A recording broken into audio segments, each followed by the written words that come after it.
An American carrot for Russia? Another interesting point in Vladimir Putin's interview concerns the likelihood of negotiations. The Russian leader repeated a well-known fact.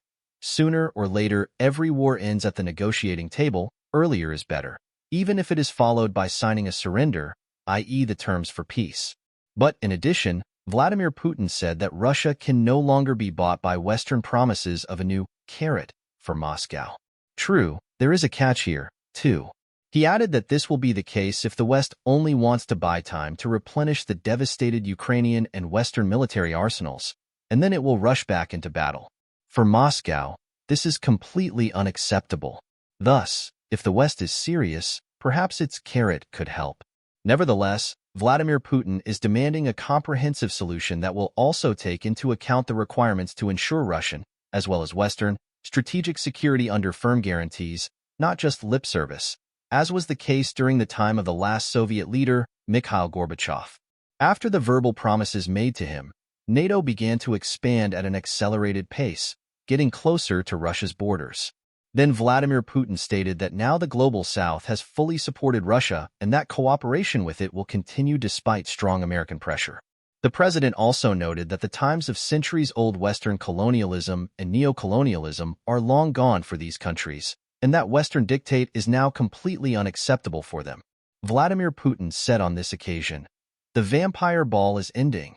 He noted that the West had mistakenly put Ukraine on the map, not wanting to lose its international position necessary to protect its interests, which is also important, interests. But for the Russian Federation, the Ukrainian armed conflict, unlike the West, is a matter of life and death. Vladimir Putin has made it clear that there will be no return to the past. About the European Union. The European Union should be especially worried about its future. It has a lot of economic problems, quite high inflation, which does not meet the expectations of the European Central Bank.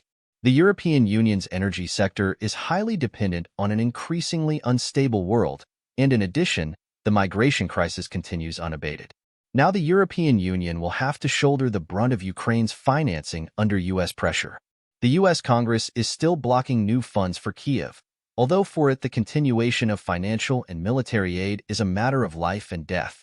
According to Eurostat, industrial production in the Eurozone declined by 6.7% year-on-year in January. Curiously enough, even the German concern Mercedes is planning to move production, but not to the United States, as one might expect, but to China. In a situation where the current elites in Brussels and the most important European capitals have given up their sovereignty, they have no choice but to follow Big Brother's instructions. Otherwise, if they suddenly and radically change their course, they will hardly be able to explain to their voters how and why they made fatal mistakes. Therefore, they are forced to stick to the confrontational line, although many politicians understand that this line does not lead to anything good and will result in the militarization of Europe, deindustrialization, and decline in the most important industrial sectors, whose representatives will flee en masse to the United States. But most importantly, the EU will continue to teeter on the brink of a full-scale conflict with a nuclear power, the Russian Federation, which is unwilling to give up its strategic security objectives and is pursuing them on the Ukrainian front. This is evidenced by the growing problems caused by the green transition that the European Union has been engaged in all these years.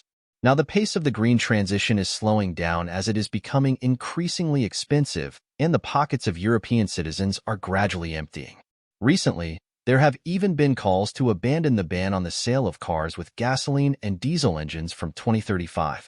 In parallel, bellicose rhetoric is increasing, as evidenced by NATO's annual report, presented last week by its Secretary-General Jens Stoltenberg. We have the economic capacity to supply the Ukrainians with everything they need. It's a matter of political will, to make decisions, to make support for Ukraine a priority. So we need to invest more in the defense industry, make our governments contract with manufacturers. Every day of delay has real consequences on the battlefield in Ukraine, the NATO Secretary-General said. He also said that a critical moment has arrived, and that it would be a great historical mistake to let Putin gain the upper hand. We cannot allow authoritarian leaders to achieve their goals through force. It is dangerous for everyone, Jens Stoltenberg concluded.